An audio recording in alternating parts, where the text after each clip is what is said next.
त्र्यंबकेश्वर ज्योतिर्लिंग के दर्शन के पहले जरूर जान ले ये बातें। त्र्यंबकेश्वर मंदिर महाराष्ट्र के नासिक जिले में स्थित है। ये मंदिर नासिक स्टेशन से 34 किलोमीटर दूर गौतमी नदी के तट पर है। मंदिर की नक्काशी बेहद सुंदर है। त्र्यंबकेश्वर की सबसे बड़ी विशेषता यह है कि इस ज्योतिर्लिंग में ब्रह्मा, विष्णु और महेश तीनों ही विराजित हैं। मंदिर के अंदर एक छोटे से गड्ढे में 3 छोटे छोटे लिंग हैं, जिन्हें त्रिदेवों ब्रह्मा, विष्णु और शिव का प्रतीक माना जाता है। काले पत्थरों से बना यह मंदिर देखने में बेहद सुंदर नजर आता है। सावन एवं महाशिवरात्रि पर्व पर यहाँ की रौनक अलग ही होती है। वैसे सोमवार के दिन भगवान त्र्यंबकेश्वर की पालकी निकाली जाती है। ये पालकी कुशावर्त ले जाई जाती है और फिर वहां से वापस लाई जाती है। इस मंदिर में प्रवेश करने से पहले यात्री कुशावर्त कुंड में नहाते हैं। यहाँ गाय को हरा चारा खिलाना बेहद शुभ माना जाता है। इसी क्षेत्र में अहिल्या नदी गोदावरी नदी में मिलती है। कई दंपतियां इस संगम स्थल पर खास तौर पर संतान प्राप्ति की कामना करने के लिए आते हैं। आइए जानते हैं क्या क्या है त्र्यंबकेश्वर के आसपास के प्रमुख आकर्षण। पंचवटी। नासिक के पास है पंचवटी। यह भारत की दूसरी बड़ी नदी गोदावरी के तट पर स्थित है।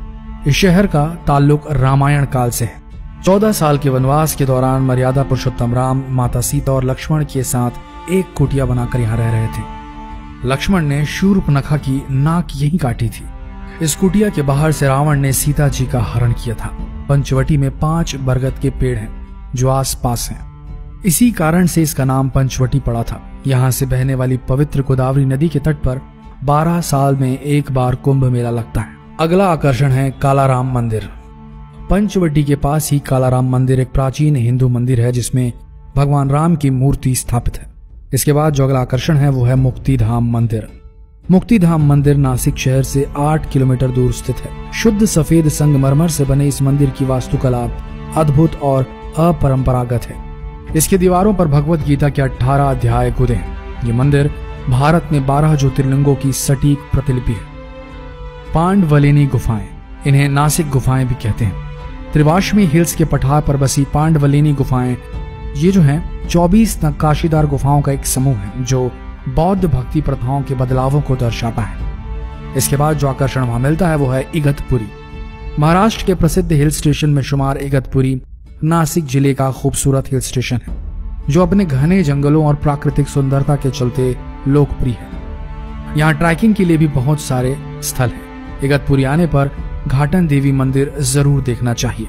मंदिर से नीचे की घाटी और सह्याद्री पर्वतमाला के खूबसूरत नजारे देखे जा सकते हैं। तो आइए अब जानते हैं कि त्र्यंबकेश्वर कैसे पहुंचा जाए। त्र्यंबकेश्वर जाने के लिए नासिक पहुंचा जाता है। यह भारत के हर क्षेत्र से रेल तथा सड़क मार्ग से जुड़ा हुआ है। हवाई मार्ग से जाने के लिए संभाजी नगर तथा पुणे हवाई अड्डा समीप है। त्र्यंबकेश्वर गांव नासिक से काफी नजदीक है। नासिक पहुंचकर वहां से त्र्यंबकेश्वर के लिए बस, ऑटो या टैक्सी लिए जा सकते हैं। आपको एक और बेहतरीन जगह बताते हैं त्र्यंबकेश्वर के आसपास, वो है भंडारदरा। भंडारदरा सह्याद्री पर्वत पर नासिक से लगभग 70 किलोमीटर की दूरी पर स्थित है। खूबसूरत झरनों, घने जंगलों, झीलों, बांधों और प्रकृति से घिरा सुंदर हिल स्टेशन है। शिव जी के 12 ज्योतिर्लिंगों में श्री त्र्यंबकेश्वर को 10वां स्थान दिया गया है। इसे त्र्यंबकेश्वर शिव मंदिर भी कहते हैं।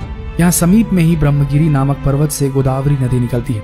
जिस प्रकार उत्तर भारत में प्रवाहित होने वाली पवित्र नदी गंगा का विशेष आध्यात्मिक महत्व रखती है, उसी प्रकार दक्षिण में प्रवाहित होने वाली इस पवित्र नदी गोदावरी का विशेष महत्व है। जहाँ उत्तर भारत की गंगा को भागीरथी कहा जाता है, वहीं इस गोदावरी नदी को गौतमी गंगा कहकर पुकारा जाता है। भागीरथी राजा भागीरथ की तपस्या का परिणाम है, तो गोदावरी ऋषि गौतम की तपस्या का साक्षात फल है। चलिए आपको सुनाते हैं त्र्यंबकेश्वर की कथा। यहाँ प्रचलित कथा के अनुसार प्राचीन समय में ब्रह्मगिरी पर्वत पर देवी अहिल्या के प्रति ऋषि गौतम रहते थे और तपस्या करते थे। क्षेत्र में कई ऐसे ऋषि थे जो गौतम ऋषि से ईर्ष्या करते थे और उन्हें नीचा दिखाने की कोशिश करते रहते थे। एक बार सभी ऋषियों ने गौतम ऋषि पर गौ हत्या का आरोप लगा दिया। सभी ने कहा कि इस हत्या के पाप के प्रायश्चित में देवी गंगा को यहाँ लेकर आना होगा। तब गौतम ऋषि ने शिवलिंग की स्थापना करके पूजा शुरू कर दी। ऋषि की भक्ति से प्रसन्न होकर शिव जी और माता पार्वती वहां प्रकट हुए। भगवान ने वरदान मांगने को कहा। तब ऋषि गौतम से शिव जी ने देवी गंगा को स्थान पर भेजने का वरदान मांगा। देवी गंगा ने कहा कि यदि शिव जी भी स्थान पर रहेंगे तभी वह यहाँ पर रहेंगी। गंगा के ऐसा कहने पर शिव जी वहां त्र्यंबकेश्वर ज्योतिर्लिंग के रूप में वास करने को तैयार हो गए और गंगा नदी गौतमी के रूप में वहां बहने लगी। गौतमी नदी का एक नाम गोदावरी भी है। तो दोस्तों, ये थी त्र्यंबकेश्वर की वो जरूरी बातें जो आप सबको जाननी जरूरी थी अपने अगले त्र्यंबकेश्वर ट्रिप के लिए। तो बिल्कुल जाइए, घूम कर आइए, दर्शन करके आइए। आशा करते हैं वीडियो आप सबको कुछ ज्ञान देकर गया होगा। ऐसे ही वीडियोस के लिए बने रहिए हमारे इस पेज के साथ। मिलते हैं अगले दिलचस्प वीडियो में, तब तक के लिए इस वीडियो को शेयर करना ना भूलें। धन्यवाद।